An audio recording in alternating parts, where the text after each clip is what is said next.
Di dalam rumah yang terlalu rapi itu, angin hanya berani menyentuh tirai. Tidak ada suara tangis bayi. Tidak ada mainan berserakan. Hanya 2 cangkir teh yang selalu dingin sebelum habis.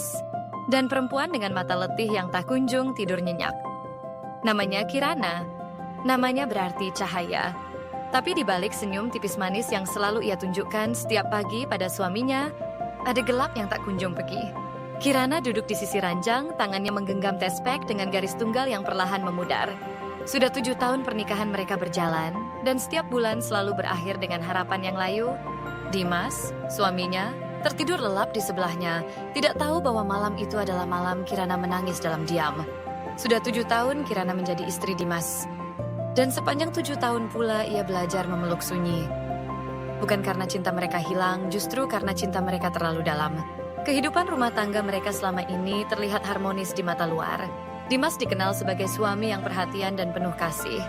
Yang selalu mengantar jemput Kirana saat hujan, selalu mengingat ulang tahun pernikahan dengan bunga kesukaannya, dan tidak pernah meninggikan suara.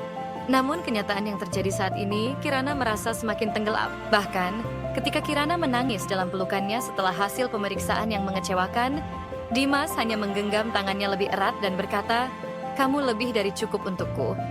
Setiap kali orang bertanya, "Kapan punya anak?"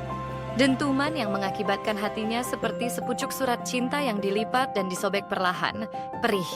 Ia selalu menjawab dengan senyum, tapi di balik senyum itu ada satu kata yang tak pernah ia ucapkan dengan lantang, mandul. Ia menatap langit-langit kamar dan berbisik pelan, "Apa aku tak layak menjadi ibu? Apakah aku masih layak disebut perempuan jika tubuhku sendiri menolak kehidupan? Sudah berapa kali aku mencoba menipu diri? Menyebut diriku kuat, menyebut ini takdir, menyebut semua akan baik-baik saja.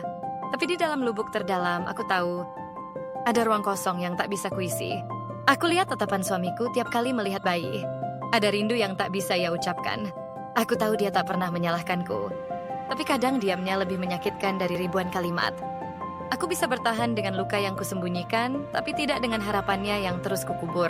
Apa artinya cinta jika tak bisa memberi yang paling diinginkan orang yang kau cintai? Aku mencoba bahagia untuk orang lain, untuk sahabat yang menggendong anak pertamanya, untuk keluarga yang terus bertanya, "Kapan?" Aku tersenyum. Aku menjawab. Tapi di balik itu semua, ada dinding yang kususun dari air mata yang tak sempat jatuh. Tuhan, jika ini kehendak-Mu, ajari aku menerima.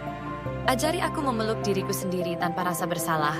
Bukan karena aku tak bisa menjadi ibu, tapi karena aku ingin tetap menjadi perempuan yang utuh. Meski tak bisa melahirkan, tapi masih bisa mencintai. Kirana berdiri di depan cermin besar di kamar tidurnya. Lampu kuning remang menyinari wajahnya yang pucat. Ia memandangi bayangannya sendiri, diam, lalu perlahan-lahan menyentuh perutnya dengan tangan gemetar. Suaranya hanya terdengar dalam hatinya, lirih tapi jelas. Beginikah rupa seorang perempuan yang gagal? Menatap matanya sendiri di cermin.